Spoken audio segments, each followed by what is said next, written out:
Good afternoon, and thank you for joining the press conference to provide you with a brief update on grid conditions. This is Christina Osborne with ISO Stakeholder Affairs. I'll be facilitating the meeting. And here to provide the update is Mark Rossiter, who is California ISO's Senior Vice President and Chief Operating Officer. This is a verbal update only. However, we are recording the event, and we will post the video file out on our public website later this evening. It will be available out on the news page under the About Us tab. So after we provide the update, there will be an opportunity for members of the media to ask questions. You can press pound 2 to raise your hand, and the operator will go in order of who's in the queue. Please start by identifying yourself, including your name and affiliation. There will be a 2-question limit so that we have time to address as many questions as we can within the time allotted for this meeting. So with that, I'd like to turn it over to Mark Rossiter. Thank you, Christina. Good afternoon. Let me start by saying we are now entering the 5 o'clock to 10 p.m. Period. This is the time that we called for a flex alert today. And I just want to first off express appreciation to the public for the conservation efforts that they are making during this time, during this heat event. Again, we're just reminding everybody that during this 5 to 10 period today, during Flex Alert, you can help reduce the demand on the system by increasing your thermostat to 78 degrees. Prior to the 5 o'clock, we advised to people that to maintain the comfort levels, they could actually use the amount of additional or surplus solar energy that's available, plentiful solar energy that's available, to actually pre-cool your house so that you're comfortable in these later evening hours. The other thing we advise is to reduce uses of appliances to the extent possible, maybe avoid charging electric vehicles during this time, and really just try to reduce the demand overall during this 5 p.m. to 10 p.m. period. And the reason why this 5 to 10 p.m. period is critical is we are, during these high temperature conditions, we are experiencing high demand on the system, and we are also at the same time, as the evening goes along, we are losing some production from the solar production, and there's also other resources that we are watching and being concerned about, hydro conditions with the drought, and we just need to maintain the limited amount of supply to meet the demand that we are experiencing. When we came off of yesterday, we mentioned that we were expecting to only need a flex alert today. Conditions continued to change overnight and in the morning. We did lose some additional resources. The load patterns, at least earlier in the morning and early afternoon, were indicating that we were still heading towards high load levels. Fortunately, as the afternoon progressed, we started to see that turn a little bit, possibly because of some of the temperature and cooling, but also because maybe some of the conservation efforts are also starting to kick in. At this point, we did issue, as a result of the loss of those additional resources and the projection for the forecasted demand, we did issue an additional level of warning, and that allows us to access some additional tools, including access to some demand response programs, as well as asking and working with our neighbors to potentially get some emergency assistance from our neighbors who may have some additional energy to share with us. At this point, everything is looking good with those additional tools and with the conservation efforts through the Flex Alert. And so we are expecting that we will be able to make it through the evening peak and net peak hours without having to resort to further emergency efforts or any kind of power outages. I say that, and I always say with caution that this is assuming no other conditions change, and I'm not expecting those conditions to change at this point, but if something were to drastically change in terms of the supply or demand picture, that could always change. But at this point, we look like we are in good shape for meeting the demand into the evening hours. And I think that kind of brings us up to date. Just maybe mentioning for tomorrow, the load conditions are improving. The overall temperature pattern, while still high temperatures across the west, it looks like the coast will be slightly cooler, and it looks like we may be getting slightly cooling temperatures inland as well. And so we're forecasting slightly lower load for tomorrow. However, we are concerned about some of the supply availability, and as a result of that, we maintained a flex alert for tomorrow, but for a more limited set of hours from 6 p.m. to 9 p.m. And we will evaluate those conditions through the night and tomorrow. But we are expecting at this point that the flex alert, limited flex alert for tomorrow will be sufficient unless, again, supply or demand conditions were to change drastically. And with that, I think I can open it up to any questions. Well, let me just say one more time, we really appreciate the public's effort on this. We feel like we're getting good response, and we are people are interested in hearing what they can do to help, and we really appreciate that. We know it's an inconvenience, but at this point we feel like a little bit of inconvenience up front will help us all prevent and collectively help reduce the risk of power outages today and maybe for the rest of the summer. So thank you very much. Great. Thank you, Mark. So again, I just want to remind everybody there is a 2-question limit. We just want to, if you could just keep your questions brief so that we can try to address as many questions as we can. And if you could just start by stating your name and affiliation, that will help us know who's asking the question. So if you do have a question, press #2 to raise your hand. And Adam, let me know if anybody enters the queue. All right, Christina, we do have callers in the queue. All right, first caller, your line is being unmuted. Please go ahead. Hi, this is Mark Chediak with Bloomberg News. Thanks for hosting this call. My first question is, what resources did the grid operator lose today? And if you could describe them in any sort of way, fuel type or size, and then are those expected to be back tomorrow?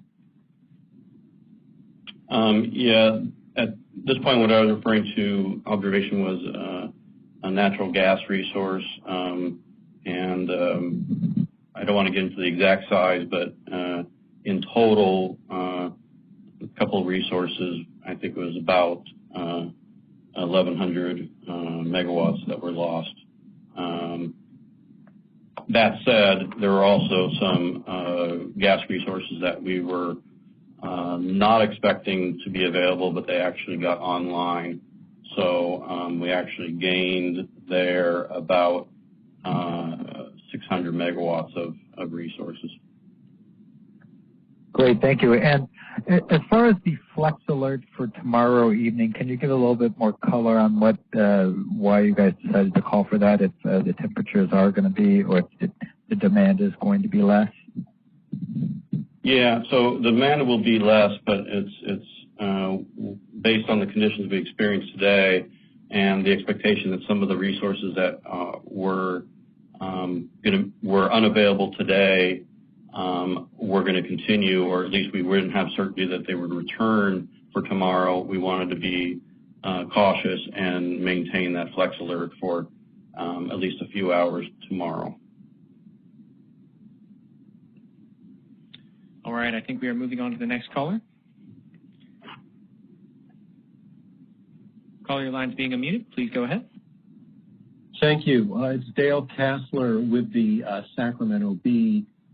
First question, you said that as things started to look a little shaky this afternoon, you brought in some additional demand response measures. Could you talk a little bit about what those were, what happened? Well, we didn't, as of this point, we did not trigger that demand response, but we have effectively got it ready if we need it. And so it's probably about 600, 700 megawatts of demand response. If we needed to call it, we could call that if conditions warrant. As I also mentioned, we also have some additional energy that we were able to get from our neighbors, including Los Angeles Department of Water Power was able to share some resources with us, and that really helped us. Okay. And that 600 megawatts, if you need it, of demand response, what form does that take? Is that interruptibles or? Yeah, these are programs that are designed to be activated under these types of stress conditions. And so it could be air conditioner cycling or some industrial load that is on a interruptible program. All right, moving on to the next caller. Caller, your line is being unmuted. Please go ahead. Yeah, hi, this is Chris Ancarlo with KFI News. I got a couple quick questions. One is, some people have been concerned about just how cool they should make their house. What do you guys recommend in terms of dropping the thermostat and free cooling? And then secondarily, we had a lot of pop-up thunderstorms down here in LA County. How did that impact solar and wind supplies, if at all? Yeah, so first question, I'm not sure I have an exact number, but I think something probably in a comfortable range of 70 to 72 degrees in the pre-cooling time period, but then bringing that back up to 78 degrees would really help in the flex alert period. Regarding we did see some cloud cover, in fact, some moisture in Southern California today. There was a small band of showers that occurred. It did provide some of the cooling effects in Southern California. However, there is some additional cloud cover that's currently in the desert that is affecting some of the late afternoon solar productivity. So that's not something unusual, but it's something that is also kind of illustrates some of the uncertainty that you have to deal with on a stress condition day like this. And so we're watching that closely. We're reforecasting the amount of solar that we expect, but that is affecting our solar production in the late afternoon. All right, moving on to the next caller. Caller, your line is being unmuted. Please go ahead. Hey, Mark, it's Senator Ross from the LA Times. With regards to the natural gas restart outages that you were talking about, am I correct in understanding that was 1,100 that went out and about 600 that you got that you didn't expect, so 500 net? That's about right, yeah. That's okay. And what was the timeline of that? When the resources that you lost, when did you lose those, and when do you expect them back? I don't have the exact times on me right now. We can get that to you if you need, but I don't have the exact times. The times when we expect them back, that is still under review. I think both of them, I don't have an exact time at this time. But are these plants that you had until today? What's that? Are these facilities that you had until today? I'm sorry, could you repeat the question one more time? I'm asking that's okay. Are these facilities that you had online until today? Oh, so they were online earlier or late yesterday, but they tripped off earlier this morning and one, I guess, mid-afternoon. I don't have the exact times again.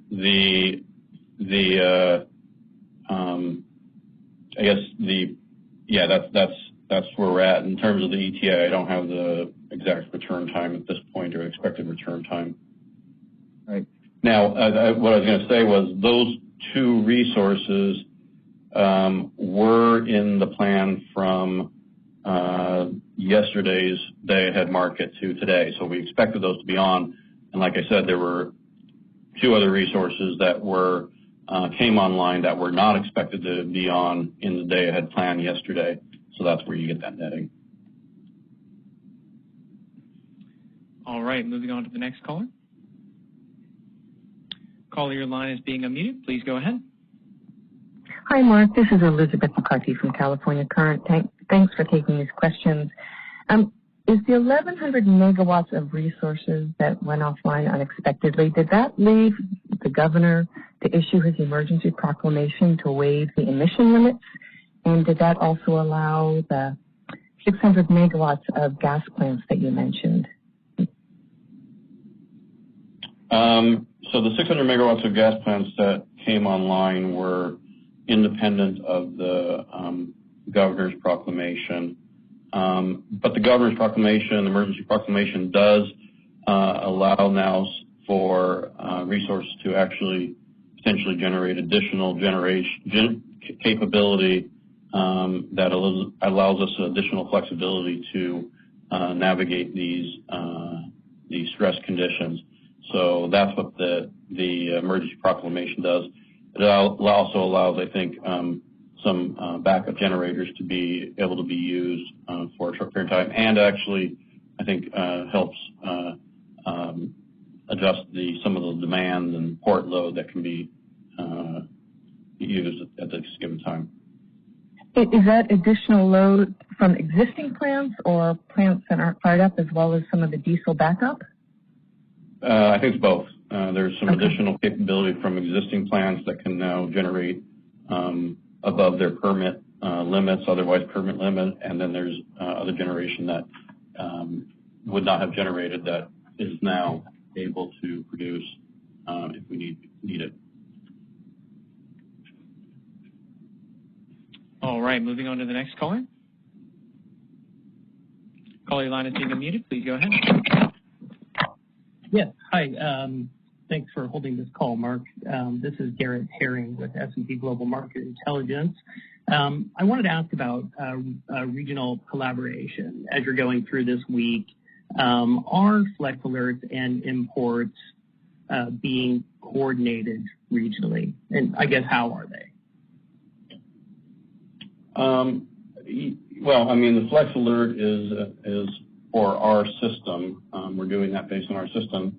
We are coordinating and collaborating with our neighboring balancing areas to assess the conditions they're under, if they are needing help or they are able to provide help. As a reliability coordinator, we have a responsibility to kind of check to see how reliability conditions are across the broader region. And then through our energy imbalance market, real-time energy imbalance market, we have the ability to actually share resources on a 5-minute dispatch basis with our neighbors to the extent they have additional capacity to share at that time. So I wouldn't say that we're necessarily coordinating the flex alerts particularly, because that's triggered by our own conditions, but we are using the regional coordination to try to reduce impacts of these events on our load and our neighboring balancing area load. Okay, if I could just ask a part B on that, should flex alerts really be coordinated, just given the interconnectedness of the grid and your need for imports, particularly from the Northwest? Yeah, so we do factor in the imports and look at what the day-ahead imports are doing, and to the extent we have ability to reduce those imports or need to reduce those imports, we do look at that. So if you want to call that a review of the regional situation, yeah, we are looking at our import situation as we're making the decision for the flex alerts. All right. Second question, do you have concerns this summer just about, as things progress, about the development of imports and what you might be getting out of the Northwest, especially in the context of your proposal, one of your reliability proposals for this summer at FERC on the wheel crews from the Northwest to the Southwest? That's encountered quite a bit of opposition at FERC, and how would it impact California reliability if FERC says no to that proposal? Well, I mean, we are concerned about the level of imports available. We certainly want to make sure that the imports that are procured under resource adequacy programs have the ability to meet demand that they're intended to in California. Our proposal at the FERC is basically a proposal that recognizes that, and it helps ensure that those resource adequacy imports are prioritized to serve California load. But we've also recognized that there are other users of the system, including the transmission system, and other balancing areas are also relying on imports or wheel-throughs to serve their load. And what we proposed was what we feel is a fair and balanced approach that really tries to balance the interests of native load priority as well as open access to the transmission system itself. And we understand these are tough issues. We understand these are contentious issues. We believe we propose a fair and balanced approach, and we're looking forward to FERC weighing in on the proposal. And we think it's a fair proposal in terms of managing it for this summer. We also recognize that in the longer term, we need to continue to work on a more durable approach and consider a longer-term approach that recognizes and allows for fair and open access to allocate the transmission grid, but also recognizing potentially the native load interests as well. All right, moving on to the next question in the queue. Caller, your line is being unmuted. Please go ahead. Yes, sir. This is Mark Evans at the Orange County Register. I'm not an energy reporter, so this is probably an ignorant question. Mark, you started out by thanking the public for helping out today, and I assume tomorrow as well. From your standpoint, how are you able to sort of measure on a real-time basis exactly how the public is responding to these flex alerts, and how granular can you get in terms of which areas might be responsive to the flex alert? Yeah, it's a great question, actually. I really don't have a good way right now of measuring that in real time. It does take some effort to kind of backcast what the load would have been under the same conditions, but for the flex alert. And typically, we've identified that response is about 300 to 500 megawatts historically. I will say that we've part of our enhancements to try to make flex alerts more effective. We are partnering with an outfit called Energy Web to actually register and really potentially identify the megawatts and the amount of actual response that's actually occurring. And so this is a work effort underway. It's not ready yet. We hope that it'll be ready more in the summer along the way, and hopefully within a month or so. But that's why we encourage people to register under flexalert.org because it allows us to actually target and hopefully send messages to individuals who then can say they're going to respond or not. And through that response, we can attempt to quantify how much response that we're actually getting in a flex alert in the future. So stand by. I think we'll have more effective ways of measuring that and estimating that response rate and the effectiveness, but that's work in progress. Thank you. Adam, let's get one more in the queue. Let's go ahead and take that last question, and then we have to wrap it up.